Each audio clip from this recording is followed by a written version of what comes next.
ንግርቱ ትንቢቱ ሁለት ነው። አንዱ መከራ ነው፣ አንዱ ደስታ ነው። ግን ሁለቱም አይቀሩ።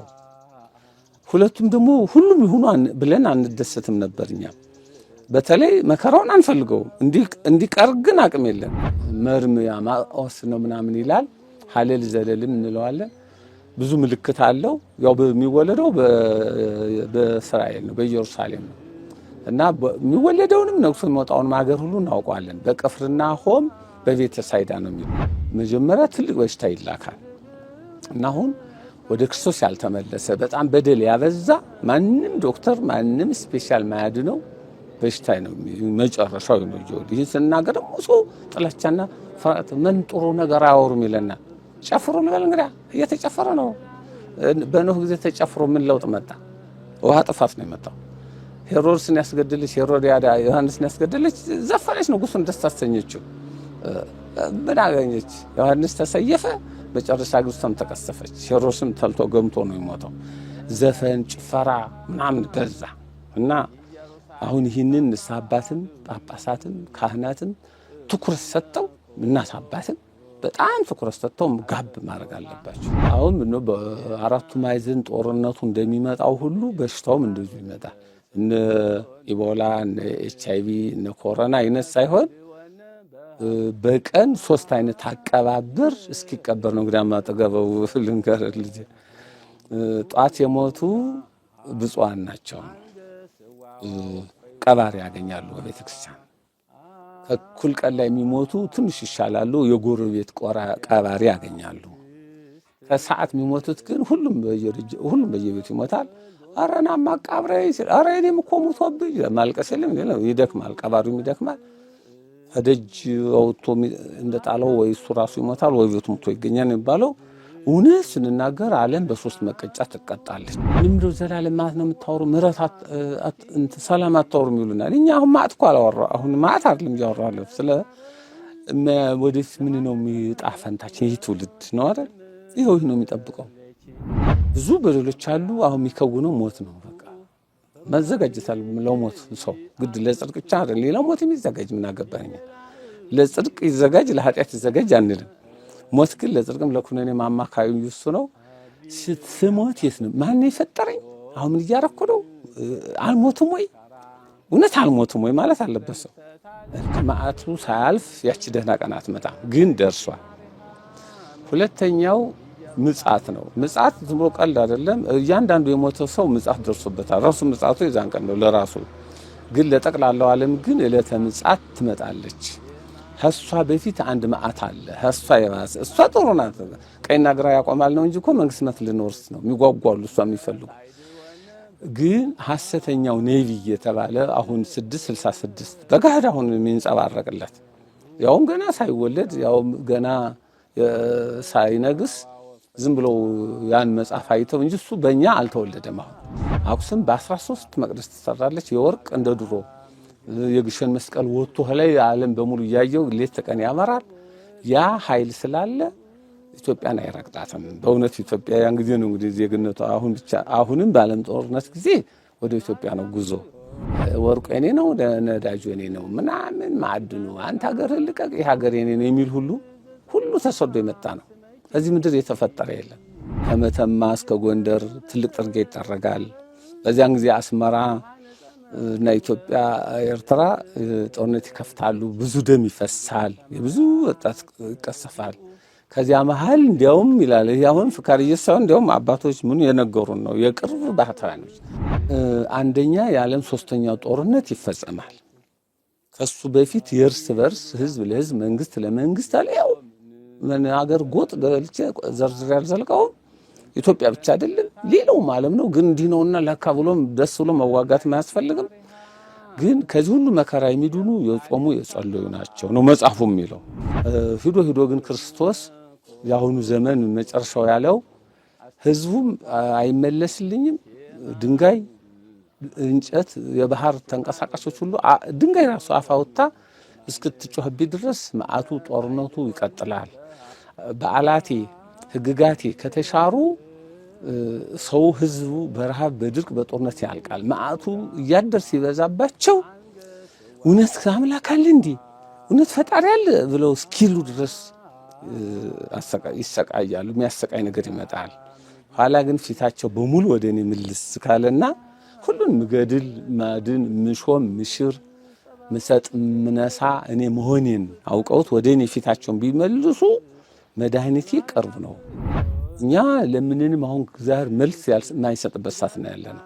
እንጸልያለን እንለምናለን። አሁን ዝግት በቃ የተዘጋች ሰዓት ናት። ግን ተዘጋች ብለህ ግን መጸለይህን ሱባኤ መግባትህን ተስፋ ማድረግን አናቋርጥ። ብራዚል አሁን የሚሰሩት ሲያጡ ክርስቶስን እንደተቸነፈ አድርገው ፊልም ሰሩ ጭራሽ።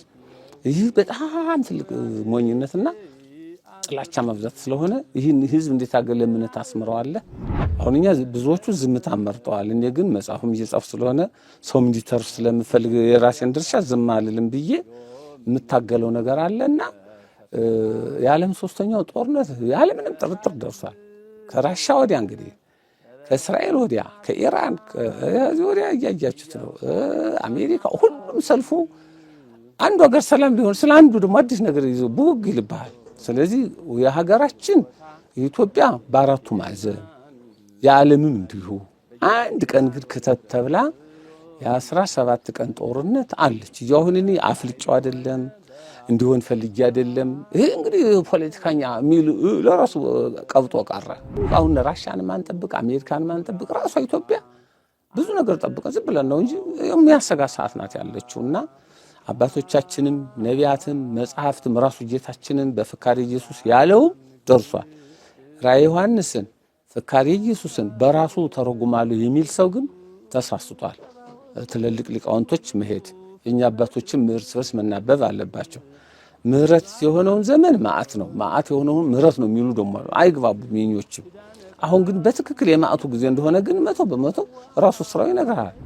ልክ እሷ በ15 ዓመቷ ትጸንሷለች ያን አውሬው በ30 ይወለዳል። በ30 እሷ ያ30 ዓመት ስትሆን ቴዎድሮስ 30 ዓመት እንደገዛ ያ ልጇ የ30 ዓመት ጎልማሳ ይሆናል። እንትን 15 ዓመት የዛን ጊዜ እኔ ነኝ አምላከ ሰማያት የወረድኩ ከድንግል የተወለድኩ ይላል። አጋንንቶቹ እንትኖቹ ሰራዊቶቹ ያለ ደመና ዝናብ የሚያዘንቡ እለት አብቅለው የሚያሳዩ የሙት በመታት ያስነሳሉ። ዓለም ጦርነቱ ታለቀ በኋላ 40 ዓመት የሚገዛ የማይቀር የእግዚአብሔር ወዳጅ አለ። የፈለገ ቢጣላ የፈለገ ቢደነክር እንደፈለገው ያው ዘመኑ አይደርስም አያድርሰው ያረግመው ምን ግን ከደረሰም እንደገና በአንድ ራስ ሁለት ምላስ እግዚአብሔር ሲረዳን ያቺ ቀን ባታጥር ኑሮ ስጋ የለበሰ ባልዳንም ነበር የሚለው 3 ዓመት ከ3 ወር ናት። መሳሪያ ሁሉ የጠፋው እጅ የተቆረጠ እግር አካል ጉዳተኞች በተለይ በመላው ዓለም ሰልፍ ይወጣሉ። የመጨረሻው ነው እንግዲህ እነሱ ወጥተው ጦር መሳሪያ ይውደም በቃ ሰው የመረጠው አንፈልግም ማለት ይመጣል። የዛን ጊዜ መሳሪያ የውነቱን ወደ አካፋ ወደ አዳማ ወደ ማረሻ ወደ ትራክተር ይቀየራል። አሁን እኛ ብዙዎቹ ዝምታ መርጠዋል። እኔ ግን መጽሐፉም እየጻፍ ስለሆነ ሰውም እንዲተርፍ ስለምፈልግ የራሴን ድርሻ ዝም አልልም ብዬ የምታገለው ነገር አለና የዓለም ሶስተኛው ጦርነት ያለምንም ጥርጥር ደርሷል። ከራሻ ወዲያ እንግዲህ ከእስራኤል ወዲያ ከኢራን ከዚህ ወዲያ እያያችሁት ነው። አሜሪካ ሁሉም ሰልፉ አንዱ ሀገር ሰላም ሊሆን ስለ አንዱ ደግሞ አዲስ ነገር ይዞ ብውግ ይልብሃል። ስለዚህ የሀገራችን ኢትዮጵያ በአራቱ ማዕዘን የዓለምም እንዲሁ አንድ ቀን ግን ከተት ተብላ የ17 ቀን ጦርነት አለች። አሁን እኔ አፍልጫው አይደለም እንዲሆን ፈልጌ አይደለም። ይሄ እንግዲህ ፖለቲካኛ ሚል ለራሱ ቀብጦ ቀረ። ሄኖክና ኤልያስ ራሱ ኢየሩሳሌም ጎልጎታ ላይ ይሰየፋሉ። ያን ጊዜ ያው ምጽአተ ክርስቶስ ይመጣና ምጽአቱም ቅርብ ነው። ዓመተ አሁን ቅርብ ነው አለ የታባቱ አውቆት ሚለኝ ማለት ሳሁ ይነጉዳ እንግዲህ ኮሜንት ላይ ታያለህ። እሺ ይቆይላችሁ። እኔ እንደውም ምጽአቱ አትግደል እያልኩ ምጸልይ ሰው ነኝ። እንግዲህ ማፈለጋችሁ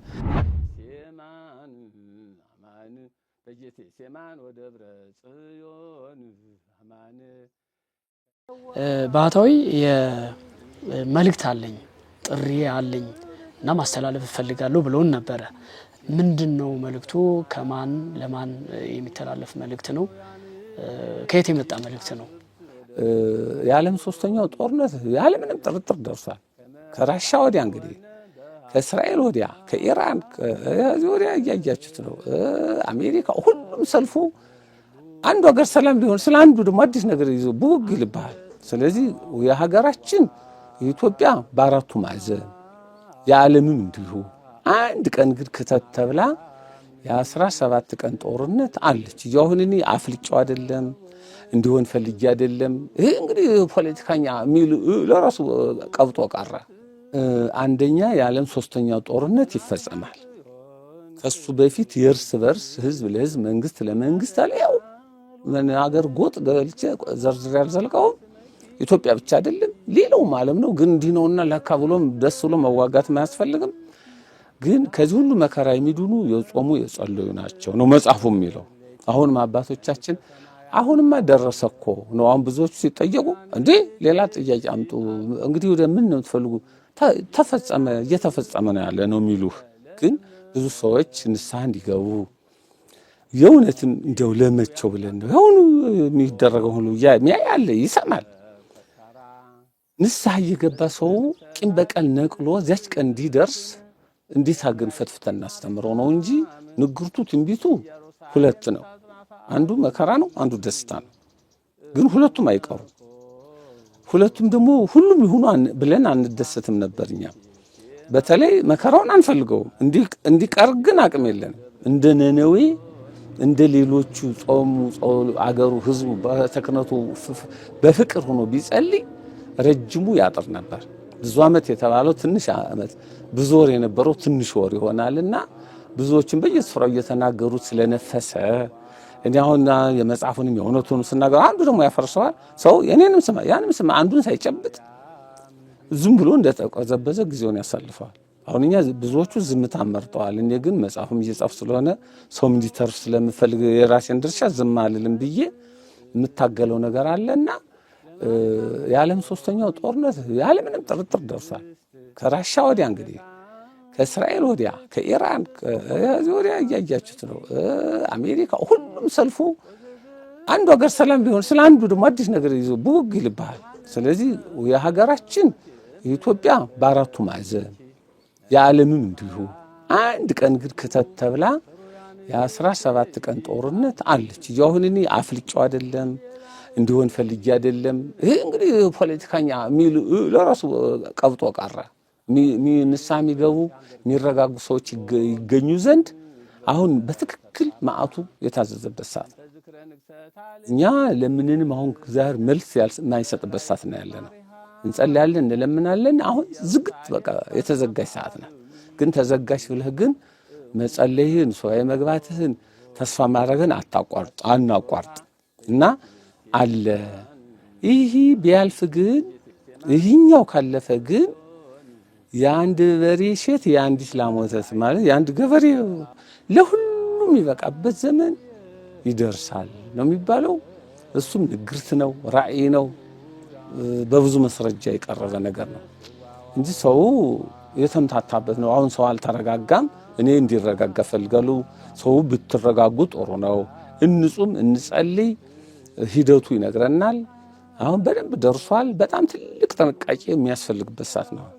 አንደበትን ምላስን ከፖለቲካውም ከዘረኝነቱም ጎርፍ ውስጥ ሲያልፍ ያየህ አይተህ እንዳየህ ሰምተህ እንዳልሰማህ አይተህ እንዳላየህ ሆነ ማሳለፍ እንጂ እውነቱ ፍርጥርጥ ትበል የሚል ሰው ስለ ሀገር ስለ ሃይማኖት ያው ሰማዕትነት ነው እንጂ ይጠብቀዋል። እርግጥ ሰማዕትነቱ ግን ትልቅ እድል ነው። ደግሞ በዚህ ላይም የሰማዕትነት እድል ያላቸው አሉ፣ የተመረጡ አሉና መልእክት ሲባል ጾሙ ጸሉ የሚለውን ሁልጊዜ አንሰለቸውም። ይሄ ነው እንደ አዲስ ይመስላል እንጂ ጾሙም ከፍቅር ጋር ከትትና ጋር ከርቅ ጋር መሆን አለበት።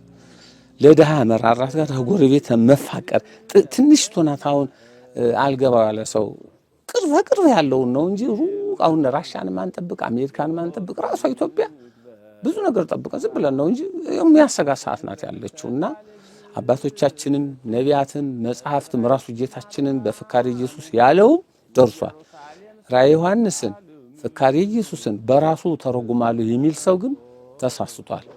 ትልልቅ ሊቃውንቶች መሄድ የኛ አባቶችም እርስ በርስ መናበብ አለባቸው። ምህረት የሆነውን ዘመን መዓት ነው፣ መዓት የሆነውን ምህረት ነው የሚሉ ደግሞ አይግባቡም። የኞችም አሁን ግን በትክክል የማዕቱ ጊዜ እንደሆነ ግን 100% ራሱ ስራው ይነግራል። ይኸው በቴሌቪዥን ብታየው በወሬም ብትሰማው ጦርነት፣ ግድያ፣ ህዝብ በህዝብ ላይ መንግስት በመንግስት ላይ ይነሳሳሉ። ያላት በምን ትለፍ? እሱን አሁን ይሆነ ያለው ይህ እንዴት እናቆመው? ይህን ለማቆም ሰው ቂም በቀል ያዘ፣ አይሰማህም። እህቱን፣ ወንድሙን፣ ጎረቤቱን አይወድም። ዝም ብሎ መሮጥ ነው። ወዲያው ብዙን አናንሳው። ራሱ የኛው ቤተ ክህነቱ ብዙ ነገሮች መጥራት አለበት። ሙስናው፣ ጉቦው፣ ዘረኝነቱ፣ ፖለቲከኝነቱ፣ ተሐድሶነቱ መለየት አለበት። እንደ ሌሎቹ ወይ ሌላ ሃይማኖት ፈርጦ እኔ እንትን ነው የምከተለው ማወጅ አለበት። አለዚያ በኦርቶዶክስ ስም በተዋህዶ ስም በቤተክርስቲያን ስም ተሰግስገው የሚሰሩት በደልም ይህንም ምን አገባህ የሚል ሰው ደግሞ እነሱስ ምን አገባቸው አንተስ ምን አገባህ ብሎ ምን ነው የሚለው? ጠብ አይደለም፣ አጫሪነት አይደለም። ቤተ ክህነቷ ማስተዳደርን ሁሉም ጥርት ቢል ኖሮ እግዚአብሔር ቅርብ ነበረ እና ሂዶ ግን ክርስቶስ የአሁኑ ዘመን መጨረሻው ያለው ህዝቡም አይመለስልኝም፣ ድንጋይ፣ እንጨት፣ የባህር ተንቀሳቃሾች ሁሉ ድንጋይ ራሱ አፋውታ እስክትጮህብኝ ድረስ መዓቱ ጦርነቱ ይቀጥላል። በዓላቴ ህግጋቴ ከተሻሩ ሰው ህዝቡ በረሃብ በድርቅ በጦርነት ያልቃል። መዓቱ እያደር ሲበዛባቸው እውነት አምላክ አለ እንዴ እውነት ፈጣሪ አለ ብለው እስኪሉ ድረስ ይሰቃያሉ። የሚያሰቃይ ነገር ይመጣል። ኋላ ግን ፊታቸው በሙሉ ወደ እኔ ምልስ ካለና ሁሉን ምገድል ማድን ምሾም ምሽር ምሰጥ ምነሳ እኔ መሆኔን አውቀውት ወደ እኔ ፊታቸውን ቢመልሱ መድኃኒቴ ቅርብ ነው። ከዚያ ላይ በትክክል በሰላም የሚያስተዳድራቸው በቤተ ክህነቱም በቤተ መንግስቱም በየቀበሌውም በየወረዳውም በየአውራጃውም እስከላይኛው ቤተ መንግስቱ ጥርት ያሉ እኔን የሚፈርሶ ሰጣቸዋለሁ። አለዚያ ግን ህዝቡ ወደ እኔ ካልተመለሰ መዓቱን የሚያበዛ ነገር ነው ማመጣ ስላለ ይህ ነው በዓላማ ዙሪያ ያለውን ነው መልእክት ምልህ እንጂ ስለ ጠቅላላው ሀገር ስለ ኢትዮጵያ ስላለው ዘመናዊ ፍካሬ ኢየሱስ በቂ ነው። ራሱ ስራው እየተፈጸመ ነው ያለው። አዎ እኔማ ያው አዎ መቼ ነው የሚሆን እሱንም አልገለጹልንም። ግን ደግሞ ሌላም ተጨማሪ ሁለተኛ ሶስተኛ ተብሎ የሚገለጽ እንትን ካለ ግልጥ እኮ ነው ለእኛ የሀገር እስተጎጥ ሳይቀር የተነገረ ነው። ትልልቅ ከመተማ እስከ ጎንደር ትልቅ ጥርጌ ይጠረጋል። በዚያን ጊዜ አስመራ እና ኢትዮጵያ ኤርትራ ጦርነት ይከፍታሉ። ብዙ ደም ይፈሳል፣ የብዙ ወጣት ይቀሰፋል። ከዚያ መሃል እንዲያውም ይላል ይሄ አሁን ፍካሬ ኢየሱስ ሳይሆን እንዲያውም አባቶች ምን የነገሩን ነው የቅርብ ባህታውያኖች ነጮች ገብተው ለተወሰነ ጊዜ ያቆሙታል ደሙን ማፋሰሱን ብሎ ከገረሸግን እስከማይበላ እስከ ሾምበጅት አሁን እንግዲህ ኤርትራውያን ምን ሲሰሙ ደግሞ አገራችን ብዙ የሚወዱን ሁላ እኛን ጠላት ያረብ ነው እንደሱ ስንነግራቸው አይሰሙና ቀይ ባህር ወይ በቀይ ባህር ይፈጸማል ወይ በመተማ በደልጊ በርብ ይፈጸማል። ከባድ ምን ጠብቆት እንቢታል። ይሄ እኮ በትንሹ በዚህ የጀመረው ገና ነጭ ይሳባል ይመጣል። ሁሉም አንዱ እየጎተተ ያመጣቻል። ያው እዛው ኢትዮጵያ ላይ ይረፈረፍና ያው ይህ ጦር መሳሪያ ሁሉ የጠፋው እጅ የተቆረጠ ጉዳይ አካል ጉዳተኞች በተለይ በመላው ዓለም ሰልፍ ይወጣሉ። መጨረሻው ነው እንግዲህ እነሱ ወጥተው ጦር መሳሪያ ይውደም በቃ ሰው የመረጠው አንፈልግም ማለት ይመጣል። የዛን ጊዜ መሳሪያ የእውነቱን ወደ አካፋ ወደ አዳማ ወደ ማረሻ ወደ ትራክተር ይቀየራል። እሱ ነው እንግዲህ እና እንዲህ በአንድ ቀን የነገ እሑድ ወይ ዛሬ ሳምንት አይባልም ደርሷል። አሁን ሰላም ነው መንገድ ይዘጋል። በዚህ ስቲር በዚህኛው ደግሞ አዲስ ነገር ማታ ትሰማል። ደግሞ ነገ ሰላም ሆነ ብለን ሳል ደግሞ ድፍርስ ይላል። አሁን ይሄ እኛ አይደለንም እንዲምናረጋው እኛ አይደለንም ይሄን እንዲሆን የምንፈልገው ግን ሰው እንዲጠነቀቅ እንዲጸልይ እንዲጾም ስንናገር ደግሞ ሌላ ይሉሃል። አስቸጋሪ ሰዓት ነው። አሁን ሁሉ ፍርዱን ሊያገኝ ነው። ክርስቶስ ሲመጣ ጠቅላላ ለሁሉ እንደዋጋው ሊፈርድበታል፣ ያውም ለዘላለም። አሁን ዓለም ጦርነቱ ደግሞ አሁንም በተንኮል በስስት በግድያ በምን ብሎ ወይ እግዚአብሔርን ሳይጠይቅ ሁሉ የሚደራመስ ሁሉ አሁንም አይቆይም። አንፍሮ ጥሬ ነው የሚታርፈው እንጂ እኮ እሱማ እየተከታተልነው ነው። ወይስ ሂደን አስተማሪው በዛ መጽሐፉን ብናሳተመውም ያነብ የለም። ማሳተምም አልቻልንም፣ ገና ነን። ከዚህ ቁርጥርጥ አየህ የምናገረው ይልቅ በጽሁፍ ላይ እንዲወጣ ነው የኔ ትልቁ ጥረት፣ ያውም ባለም ቋንቋ እንጂ ደርሷ ላይ ሩቅ እንዳይመስልህ። አሁን እኛ እንደውም መጨረሻውን እየጠበቅን ያለ ነው። እዚህ ወዲያ ብዙ ሰው እኮ ነው ያለው በኤርትራ በዛ፣ አሁን በዛ፣ አሁንም ያለው በደንብ ያው ሰው ይወለዳል፣ ይሞታል፣ ይተካል። በዚህ ሲቀበር በዚህ ተጸንሶ ተወልዶ የሚያድር እያለ ምድሯ ባዷማ ሆና ነው እንጂ በጣም እልቀት ላይ ነው። ፀሐይዋ አትቀየርም ከለሯ። ፀሐይ ስትወጣ ክረምት ሲመጣ ስለለመድ ነው ዝም ብሎ ዘመኑ የተቀየረ አይመስልህም እንጂ በደንብ እየተጣደፈ ነው ያለ። ከአንድ ሰዓት እስከ 3 ከ3 እስከ 7 እስከ 8 እያደረገ 9 ሲል የመሸ መሄዱን ታውቀዋለህ። አሁን 9 10 11 የምትሉት ነገር አላችሁ።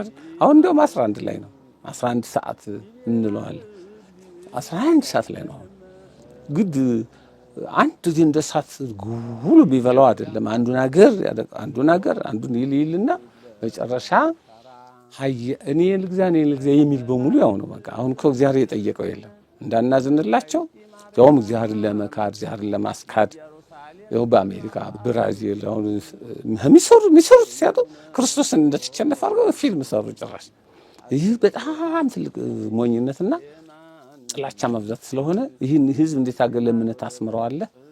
ያው አንድ እንግዲህ እግዚአብሔር በደህና ቀን የፈጠራቸው ለዚያስ ቀን የመረጣቸው ከንፍሮ ጥሬ ይባላል ተረቱ፣ ይተርፋሉ ነው እንጂ አሁን መጾም መጸለይ በቀር ምንም ያዋጣ የለም። ሰው በትክክል ወደ ጾም ወደ ጸሎት ቢመለስ ጥሩ ነው። ዝም ብሎ ወደ ሽግብግብ ያለ ጸሎት ሳይሆን ስራውንም ሳይፈታ አሁን እንዳትጸልይ፣ ጠበል እንዳትሄድ፣ ቤተክርስቲያን እንዳትከብር። አሁን ዘመኑ የተወጣጠረ ሰዓት ነው፣ ጠላት የበዛበት ጊዜ ነው። ግን እየበላህም መጸለይ እየተኛህም ከቢሮውም ማታም ጧትም ሌትም እንጂ ግዴታ ቤት ወይም ግዴታ ቤተክርስቲያን ብቻ አያስብልም። ፍቅርህ፣ ጸሎትህ እግዚአብሔር ጋር ያለ ግንኙነት በየርካቱ ሁሉ መሆን አለበት። እንዲህን ስል እንደው በመጸለጃ ጊዜ አይደለም። ስትበላም አመስግነ መብላት፣ ስትጨርስም አመስግነ ይሄ አለ። በተረፈ ግን ከልብ ከጸለይ ከልብ ከሆነ በመንገድ እየሄድኩ ለሐሳብህ ምን አንተ ልትረፍ ሌላም እንዲተርፍ ማሰብ አለብህ እንጂ ይህን ስል ግን አይዟችሁ ቅዱሳን አሉ። አሁን በግልጥ ይወጣሉ። ቤተክርስቲያን እየተቃጠሉ ሰዎች እየተገደሉ በጣም ግፉ ሲበዛ ማንም አይበግራቸው። አሁን በየንትኑ ቅዱሳን ወጡ የሚሉት አይደለም። እንደዚያ ሲወጡ እንዲህ አይደለም። መጀመሪያ ትልቅ በሽታ ይላካል እና አሁን ወደ ክርስቶስ ያልተመለሰ በጣም በደል ያበዛ ማንም ዶክተር ማንም ስፔሻል ማያድነው በሽታ ነው። መጨረሻው ነው ይሁን። ይሄን ስናገር ደግሞ ሰው ጥላቻና ፍርሃት ምን ጥሩ ነገር አያወሩም ይለናል። ጨፍሩ ልበል እንግዲህ እየተጨፈረ ነው። በኖህ ጊዜ ተጨፍሮ ምን ለውጥ መጣ? ውሃ ጥፋት ነው የመጣው። ሄሮድስን ያስገደለች ሄሮድያዳ ዮሐንስን ያስገደለች ዘፈነች፣ ንጉሱን ደስ አሰኘችው። ምን አገኘች? ዮሐንስ ተሰየፈ። መጨረሻ ክርስቶስም ተቀሰፈች። ሄሮድስም ተልቶ ገምቶ ነው የሞተው። ዘፈን ጭፈራ ምናምን በዛ እና አሁን ይህንን ንስሐ አባትም ጳጳሳትም ካህናትም ትኩረት ሰጥተው እናት አባትም በጣም ትኩረት ሰጥተው ጋብ ማድረግ አለባቸው እንጂ በዚህ እየዘፈኑ በዚህ እየጨፈሩ በዚህ እየተሳደቡ በዚህ እያሉ እንዴት አድርጎ ክርስቶስ ጦሩን ቀን ያምጣው? በተለይ ቤተክርስቲያን ቃጠሎው ክርስቲያን ግድያው ካላቆመ ዝም ብሎ ክርስቶስ እንደው ዝም ይላል። የክርስቲያኖች አምላክ ቁርባኑ ደሙ ፈሶ ስጋው ደሙ የጌታ ስጋው ደሙ ነው እየፈሰሰ ያለው የቆረበው ሁሉ ሕፃናት ክርስቲያን ቄስ ይህ ሁሉ ሂዶ ጽዋው ይሞላል። አሁን እየሞላ ሞልቷል እና የዛን ጊዜ በጣም ከባድ በሽታ ይመጣል። እንግዲህ ለዚያ ንስሐ ገብቶ ያልቆየ ከዚህ ነገር ነፃ ያልሆነ እንዴት ብሎ ደሙ ይመለስ? የሰማዕታት ደም በሰው ግድያ አይደለም የሚመለሰው፣ በጦርነትም አይደለም። በእግዚአብሔር ወዳጆቹን መንግስተ ሰማያት እንዲወርሱ አውቆ ሰማዕታት ይወዳል። አሁን እዚህ ኃያላን ክንፋቸውን አውጥተዋል። አሁን ነው በአራቱ ማዕዘን ጦርነቱ እንደሚመጣው ሁሉ በሽታውም እንደዚሁ ይመጣል። እነ ኢቦላ፣ እነ ኤችአይቪ፣ እነ ኮሮና አይነት ሳይሆን በቀን 3 አይነት አቀባበር እስኪቀበር ነው። እንግዲህ ማጠገበው ልንገርህ ልጅ ጧት የሞቱ ብፁዓን ናቸው፣ ቀባሪ ያገኛሉ በቤተክርስቲያን። ከእኩል ቀን ላይ የሚሞቱ ትንሽ ይሻላሉ፣ የጎረቤት ቀባሪ ያገኛሉ። ከሰዓት የሚሞቱት ግን ሁሉም በየቤቱ ይሞታል። ኧረ ና ማቃብረኝ ሲል ኧረ እኔም እኮ ሞቶብኝ ማልቀስ የለም ይደክማል፣ ቀባሪውም ይደክማል። ከደጅ አውጥቶ እንደጣለው ወይ እሱ ራሱ ይሞታል ወይ ቤቱ ሞቶ ይገኛል የሚባለው እውነት ስንናገር ዓለም በሶስት መቀጫ ትቀጣለች። አንደኛ ራሳቸው አፈልስፈው ምን ብለው ባመጡት ጦር መሳሪያ። አሁን ስታዩ በየትም ቴሌቪዥን እኔ ብልጥ አየሩ ባህር ሰርጓጁ ይህ ኑክሌሩ እንኳን ፍጡርን ምድሪቱን ደንጃን ፈንቅልቅልቅል እና ሀላይ የተኮሱት ታች ሂዶ ውሃ የተፈጥሮ ከርሰ ምድር ውሃ እንደማምጣት እንደሚያወጡት የበለጠ ያለ ጥፋት እዚያ መሀል ላይ ያሉ እንቁላሉ፣ አሳው ስንት ፍጥረቶች እኮ የእግዚአብሔር ናቸውና አሁን ራሱ በፈለሰፈው ፍልስፍና ይተላለቃል። የዓለም ጦርነት ማለት ይሄ ነው። ከዚህ ቀጥሎ ነጋዴያን ወዲያ ወዲህ ብለው እንዳይነግዱ በር ይዘጋል። ገበሬውም እንዳያርስ እንዳያመርት ወይም ምርት ገለባ እንዳይለይ እንዳያርም እንዳያጭድ እንዳይዘራም በጣም ሁከት ይሆናል። በዚያ የተነሳ ረሃብና ድርቁ አብሮ ረሃብ ጋር ነው የሚቆጠረው። አራተኛ ነው እንግዲያ ድርቅን ከረሃብ ጋር አብረ ተደምሮ ሁለት ነው የሚባለው፣ ጦርነት፣ ረሃብ አለዚያ ወይም ድርቅ ሲባል ግን ድምሎ ድርቅ ብቻ አይደለም፣ ወይ ደግሞ ዓመት እስከ ዓመት ዝናብ ይዘንባል ይላል። ይህ ነው የሚያሰጋው። አሁን ዘንድሮ እኮ የነበረው ክረምት ንጹህ መሬት ሁሉ እየተንሸራተተ ቶሎ እንትን ባይ ይኸው ምድርም እየተናወጠች ነው። ሶስተኛው ነው እንግዲህ ከጦርነቱና ከረሃቡ የተነሳ አሁን ያልኩህ ከባድ በሽታ ይመጣል። በተለይ ምን ልበል ዋልካውን፣ ቆላውን፣ ሳራ በረሃውን ይዘህ ምናምን ያዛ ያው አሁን ብሎ ሰው የጠሉ ሁሉ ወርቁ የኔ ነው ነዳጁ የኔ ነው ምናምን ማዕድኑ አንተ ሀገር ልቀቅ ይህ ሀገር የኔ ነው የሚል ሁሉ ተሰዶ የመጣ ነው። እዚህ ምድር የተፈጠረ የለም።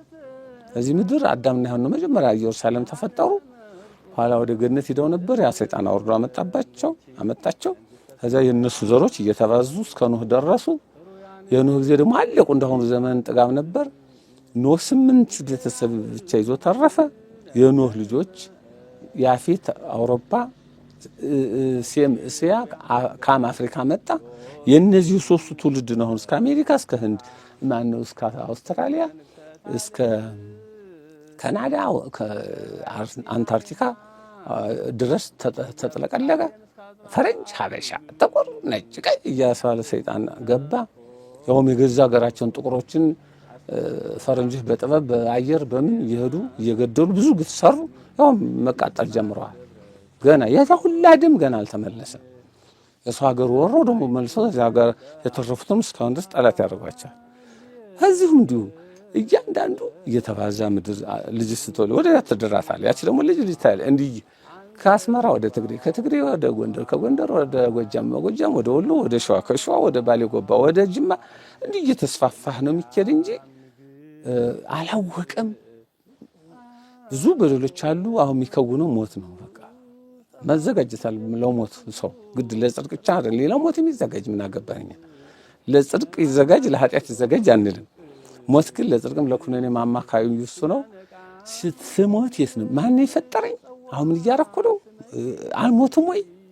እውነት አልሞትም ወይ ማለት አለበት ሰው። አባት ያለ ወይ አያት ያለ ወይ? መሪ ከሆነም ነገሌ የፊተኞች መሪ ማሰብ አሉ። እያንዳንዱ በምድር መልካም ስራ ሰርቶ ማለፍ አለበት።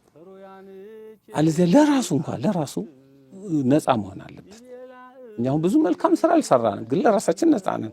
ብዙ በደልም አልበደልንም። ራቡንም ጥሙንም ችለን ያው አለን እና እውነቱን ካልከኝማ ያው ይከብዳል። ሰው ልምዶ ዘላለም ማለት ነው የምታወሩ ምሕረት ሰላም አታወሩም ይሉናል። እኛ አሁን ማዕት እኮ አላወራ አሁን ማዕት አይደለም እያወራለሁ ስለ ወደፊት ምን ነው የሚጣ ፈንታችን ይህ ትውልድ ነው አይደል?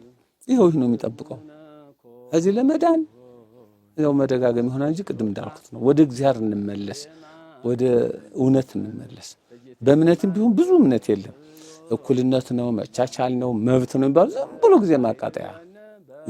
እስቲ ይህን ሰማይ ስንት አምላክ ፈጠረው? እንግዲህ አሁን አንድ አምላክ ባይሆን ኑሮ ብዙ አምላክ ከሆነ እንደዚህ ምድር እንደ ልብሱ ምኑ እንደሚቀያየረው ይህን ሰማይ ይቀያየር ነበር። ፀሐይቱንም ወይ ሌላ ብዙ ፀሐይ ይፈጥር ነበር ወይ እችን ፀሐይ አንዱ ያጠፋት ነበር። አሁን እችን ፀሐይ የፈጠረ እውነት ብዙ አምላክ አለ። ይህን ሰማይ የፈጠረ አሁን ብዙ አምልኮ አለ ይመስላል። ብዙ ፈጣሪ አለ። በጣም ነው በፈጣሪ ላይ እየተቀለደ ያለው። ፈጣሪ የምንለው እኛ አብ ወልድ መንፈስ ቅዱስ ነው። አንድ አምላክ ነው። ይሄ አንድ አምላክን ለምን ነው ሌሎቹ እየተሳሳቱ ወደ ሌላ ገደል የገቡት? ለምን ጠላት አረጉት?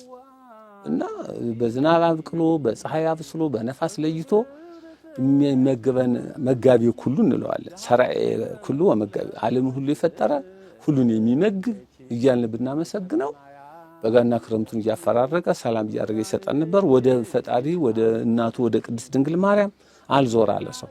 ራሴ በቅቻለሁ የምን አማላጅ የምን እናቱ ማለት መጣ እንጂ እና ያው ይበዛል ነገሩ። ቢሰሙት ያው በተግባር ካላዋሉት ማለቂያ የለውም። ግን የዓለም ሶስተኛ ጦርነት ማለት ጦርነት፣ ረሃብ፣ በሽታ ሶስት ናቸው። መልካም እንግዲህ ያው በንስሐ በጸሎት አይደለ ተዘጋጅቶ መኖር፣ በንስሐ መመላለስ፣ እግዚአብሔርን በጸሎት መጠየቅ አስፈላጊ ነው። መጪው ጊዜ በጣም ከባድ ነው ዋናው መልእክቱ አይደለ። እንደውም አንዳንዶቹ የዓለም ፍጻሜ ምጽአተ ዓለም ያሉ ይህንን ቃል እንደ ማስፈራሪያ እየተጠቀሙበት ነው የሚሉ አሉ። ቅድም ለምን ሆረር የሆነ ነገር ታወሩናላችሁ የሚሉ አሉ ስላሉ ነው እሱና ስለዚህ ምጽአተ ዓለም ደርሷል እያሉ እያስፈራሩ ነው። ማስፈራሪያ ያደረጉት ምናምን የሚሉ ሰዎች አሉ። በእርግጥ በንስሐ ሕይወት የሚመላለሱ በጾም በጸሎት የሚኖሩ ሰዎች ጉዳያቸው አይደለም። የዓለም ፍጻሜ ደረሰ አልደረሰ ይህ ጊዜ መቁጠር ምናምን ጉዳያቸው እንዳልሆነ ነው የሚነገረው። አይደለም ሁሌም ዝግጁ ስለሆኑ ማለት ነው። ስለዚህ ተዘጋጁ ነው አይደለም መልእክቱ። እዚች ላይ እስካሁን ከቆየ ነው አጭር መልእክት ብቻ አስተላልፎ ወደ ሌላ እንዳልፍ ተቀልሉት የቀረ ነገር ካለ ሀሳቡን ጠቅለል ያድርጉትና ወደ ሌላ ሀሳብ አልፋለሁ። በጣም ጥሩ። አዎ እንግዲህ ሁለት ነገር ነው መያዝ። ሁለት ነገር ፈጣሪና ፍጡር፣ ሰማይና ምድር፣ ቀንና ሌሊት እንደምንለው ነፍስና ስጋ፣ ወንድና ሴት እንደምንለው ሁለት ያልኩት ከመከራው ጋር ግን አራት ነው። ሁለት ጥሩ ሁለት ክፉዎች አሉ። አንዱ ክፉ ደህናው ቀን ከመምጣቱ በፊት አሁን ያልኩህ ይፈጸማል። አሁን እኛ ምጡ ላይ ነው ያለነው። ማዕቱም እንዲወለድ ተብሎ እንዲያበቃ ደህናውም ቀን ወዲያው ደግሞ እንዲመጣ ነውና አሁን የደህናው ዘመን ስንል ያችን ቀን ሳናልፍ እንኳን የሰው እንጨት ጠማማ አይቆይም ነው የሚባለው። እንደውም አንዱ እኔ ስብከቴ ይሄ ነው እንግዲህ ጠማማ ላቅና እባክህ ፍቀድልኝ ብለው ይሄን ነውና አሁን ይኸውልህ ማዕቱ ሳያልፍ ያቺ ደህና ቀን አትመጣም፣ ግን ደርሷል። ሁለተኛው ምጽአት ነው። ምጽአት ዝም ብሎ ቀልድ አይደለም። እያንዳንዱ የሞተው ሰው ምጽአት ደርሶበታል። ራሱ ምጽአቱ የዛን ቀን ነው ለራሱ። ግን ለጠቅላላው ዓለም ግን ዕለተ ምጽአት ትመጣለች። ከእሷ በፊት አንድ መዓት አለ። ከእሷ የባሰ እሷ ጥሩ ናት፣ ቀኝና ግራ ያቆማል ነው እንጂ እኮ መንግሥት ልንወርስ ነው የሚጓጓሉ እሷ የሚፈልጉ።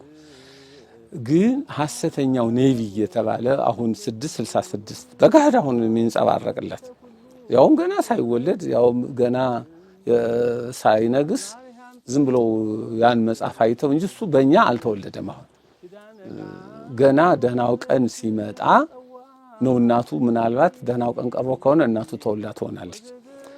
እና እሱ እርግጥ ነው 666 ነው አርማው። ምን ነው ይባላል ስም መርምያ ማኦስ ነው ምናምን ይላል። ሀለል ዘለልም እንለዋለን። ብዙ ምልክት አለው። ያው በሚወለደው በእስራኤል ነው በኢየሩሳሌም ነው እና የሚወለደውንም ነግሶ የሚወጣውንም ሀገር ሁሉ እናውቀዋለን። በቅፍርናሆም በቤተ ሳይዳ ነው የሚለው። አሁን አሜሪካ እዚያ ሆኖ ምናምን ገንዘባቸው የሚሰሩት አጥተው ሰይጣኒዝም እያለውን ቢሉ ዝም ብሎ እብደት ነው። ግን እሱም ቢሆን ጥሩ አይደለም። ሁሉም በሱ ስም መፈረም በሱ ስም አሁን ጀምሮ ያውም በደም ያን ጊዜ እሱ ደም አምጦ አይልም። እንደውም ማህተሙን ያትማል እንጂ ዝም ብሎ መግደል ነው። ያመነውንም በሰይፍ ያላመነውንም በሰይፍ ይላል። አሁንም ይህን የማይችሉት ሁሉ ሰዎች ነው እየተረጎሙ ያስቸገሩን። አልተወለደም። የሆነ የራሴ እርግጠኛ ነኝ አሁን ራሱ አልተወለደም፣ ገና ነው። ምንድነው የኛ ዓለም ጦርነቱ ታለቀ በኋላ 40 ዓመት የሚገዛ የማይቀር የእግዚአብሔር ወዳጅ አለ። የፈለገ ቢጣላ የፈለገ ቢደነክር እንደፈለገው ያው ዘመኑ አይደርስም አያድርሰው እያረግመው ምን ግን ከደረሰም እንደገና በአንድ ራስ ሁለት ምላስ ለካ እውነት ነበር እነዚህ እንትኖች የሚናገሩት ብሎ ይደነግጣል። ያድርሰው እንደው እና እሱ ከመምጣቱ በፊት የዓለም ጦርነት ይፈጸማል። ይሄ ደጉ ልክ እሱ ሲወለድ እንደነገሰ እናቱ ትወለዳለች። የአውሬው እናት እሷ 15 ዓመት አይደለም ደጉ ንጉሥ በነገሰ በ15 ዓመት ነው የምትወለድ እናቱ። ይህ ሁላ ነው የምናውቀው፣ በመጽሐፍ ተነግረናል። ደጉ ንጉሥ ማለት አምላክ የመረጠው ዓለምን በዘንግ የሚመራ ማለት ነው። እሱ አሁን ዓለም እሱን ለማጥፋት ይሁሉ ደግሞ ክርስቶስን ሄሮድስ አጥፍቶ ለጨለማ ሊያረጋት እንደነበረው እሱንም እንዳይመጣ ደግሞ የሚፈልጓሉ። በጣም ይገርማሉ። ዝም ብሎ የራሳችን ስራ ሰርቶ ማለፍ አለባቸው። አሁን እሱ ሲመጣ በ15 ዓመቱ የሐሳው መሲህ እናት በዛው በእስራኤል ሀገር ትወለዳለች። 15 ዓመት ደብቀው ያሳድጓታል። 10 ቢመለሱ የዛን ጊዜ ይመለሳሉ። በቴዎድሮስ የሚቀር የለም። እስራኤልም ልታምን እኮ ነው። አሁን እኛ ነው ነፃ የምናወጣት። ዝም ብላችሁ አትልፉ። ሶስተኛው ቤተ መቅደስ መንጥርሶ ይላሉ እንጂ አሁን ልቀት ብቻ ነው እነሱ። ከዚያ በኋላ ተደብቃ ታድጋለች። በ15 ዓመቷ አምላክ ከሰማይ ሰማያት ይወርዳል ለድንግል ማርያም ይወለዳል የሚሉ ሐሰተኛ ነቢያቶች ይነሳሉ። ደግሞ እስከምጽአት ስራ አይፈቱም እነሱ። እዛ እነሱ በዚያ ሲያዙ፣ በዚህ ሲያስራቸው፣ በዚህ ሲያሳድዳቸው ደጉ ንጉሥ እንደ እያሉ እየተደበቁም እያሉ 15 ዓመት ይሰብካሉ። ልክ እሷ በ15 ዓመቷ ትጸንሰዋለች። ያን አውሬው በ30 ይወለዳል። በ30 እሷ ያ30 ዓመት ስትሆን ቴዎድሮስ 30 ዓመት እንደገዛ ያ ልጇ የ30 ዓመት ጎልማሳ ይሆናል። 15 ዓመት የዛን ጊዜ እኔ ነኝ አምላክ ከሰማይ የወረድኩ ከድንግል የተወለድኩ ይላል። አጋንንቶቹ እንትኖቹ ሰራዊቶቹ ያለ ደመና ዝናብ የሚያዘንቡ እለት አብቅለው የሚያሳዩ የሙት በምታት ያስነሳሉ። በመንፈስ አውቀው የእውነት አባትን እናትህን የመሰለ ተነስቶ አንተ ልጅ ነህ አንቺ ልጅ እኮ ነሽ ምናምን ይልሃል። ብዙ ሰው እንደገና ግልብጥ ብሎ ደግሞ ወደሱ ሊሄድ ነው። ደግሞ እግዚአብሔር ሲረዳን ያቺ ቀን ባታጥር ኑሮ ስጋ የለበሰ ባልዳንም ነበር የሚለው 3 ዓመት ከ3 ወር ናት። ሁላ እናውቃለን። ያ አውሬው የሚገዛው ልክ ቴዎድሮስ ሲነግስ 40 ዓመት ሲሞላው እሱ የ30 ዓመት ጎልማሳ ይሆናል። ረስቼ ይቅርታ። ቴዎድሮስ ልክ 40 ዓመት ሲሞላው ያን አውሬው የ30 ዓመቱን ይነሳል። ያን ጊዜ ያደጉ ንጉሥ ወደ ሰማይ ይሂድ፣ ወደ ብሔራውያን ይሂድ፣ ይሰየፍ፣ ይሰወራል ነው። የቴዎድሮስ አሟሟት እንደ መልከ ጼዴቅ ወዳጁ ነው ለክርስቶስ፣ እሱ ይሰውረዋል። ከዛ በኋላ ሁሉ ሐሰተኛው ነቢይ ለ3 ዓመት ከ3 ወር ዓለምን ይቆጣጠራል። እነ ኤልያስ እነ ሄኖክ ብሔራውያን እስኪመጡ ድረስ። አሁን ግን አንዳንድ ሰዎች ኤልያስ እዚህ ወረደ ሄኖክ ወረደ እንደዚህ እየጀመሩ አሉ። የሚያስቅ ነገር ነው። አሁን የዛን ጊዜ ነው ኢትዮጵያን ዚያ ስለሚወዳት ኢትዮጵያ የሐሳው መሲህ ወታደር አይረግጣትም። በዳር በቀይ ባህር በጠረፍ በሱዳን ብቅ ይላሉ እንጂ ኢትዮጵያን አይረግጧትም። ምንድነው የመስቀሉ ኃይል አለ፣ የጽላተ ሙሴ ኃይል አለች። በወርቅ ነው የምትሰራው። በዚያን ጊዜ ብርሃን አክሱም በ13 መቅደስ ትሰራለች። የወርቅ እንደ ድሮ የግሸን መስቀል ወጥቶ ላይ ዓለም በሙሉ እያየው ሌት ተቀን ያመራል። ያ ኃይል ስላለ ኢትዮጵያን አይረግጣትም። በእውነት ኢትዮጵያ ያን ጊዜ ነው እንግዲህ ዜግነቱ። አሁንም በዓለም ጦርነት ጊዜ ወደ ኢትዮጵያ ነው ጉዞ። ኋላም በደጉ ዘመን ዋናው እሷን ዓለምን የምታገለግል ቅዱሳን ይወጣሉ። የተደበቁት ወጥተው ዓለምን እየዞሩ ማጥመቅ ነው ስራቸውና እንዳልከው የቀረ ነገር ያልከኝ ይህ ነው። አሁን የምንጠብቀው የዓለም ጦርነትን የግድ ነው የምንጠብቀው። ቴዎድሮስን ግን በተስፋ በደንብ ነው የምንጠብቀው። ከዛ ደግሞ እንደገና ሐሰተኛው ነው ተወልዶ አድጎ 3 ዓመት ከ6 ወር ብዙ ይሰይፋል። ሄኖክና ኤልያስ ራሱ ኢየሩሳሌም ጎልጎታ ላይ ይሰይፋሉ። ያን ጊዜ ያው ምጽአተ ክርስቶስ ይመጣና ምጽአቱም ቅርብ ነው። አሁን ቅርብ ነው አለ የታባቱ አውቆት የሚለኝ ማለት ሰው ይነጉዳ እንግዲህ ኮሜንት ላይ ታየዋለህ። እሺ ይቆይላችሁ። እኔ እንደውም ምጽአቱ አትግደል እያልኩ ምጸልይ ሰው ነኝ። እንግዲህ ማፈለጋችሁ እየራሳችሁ እያንዳንዱ ሰው ስትሞቱ ምጽአታችን ነው። 4483 ዓመተ ምህረት ነው የቀረችው።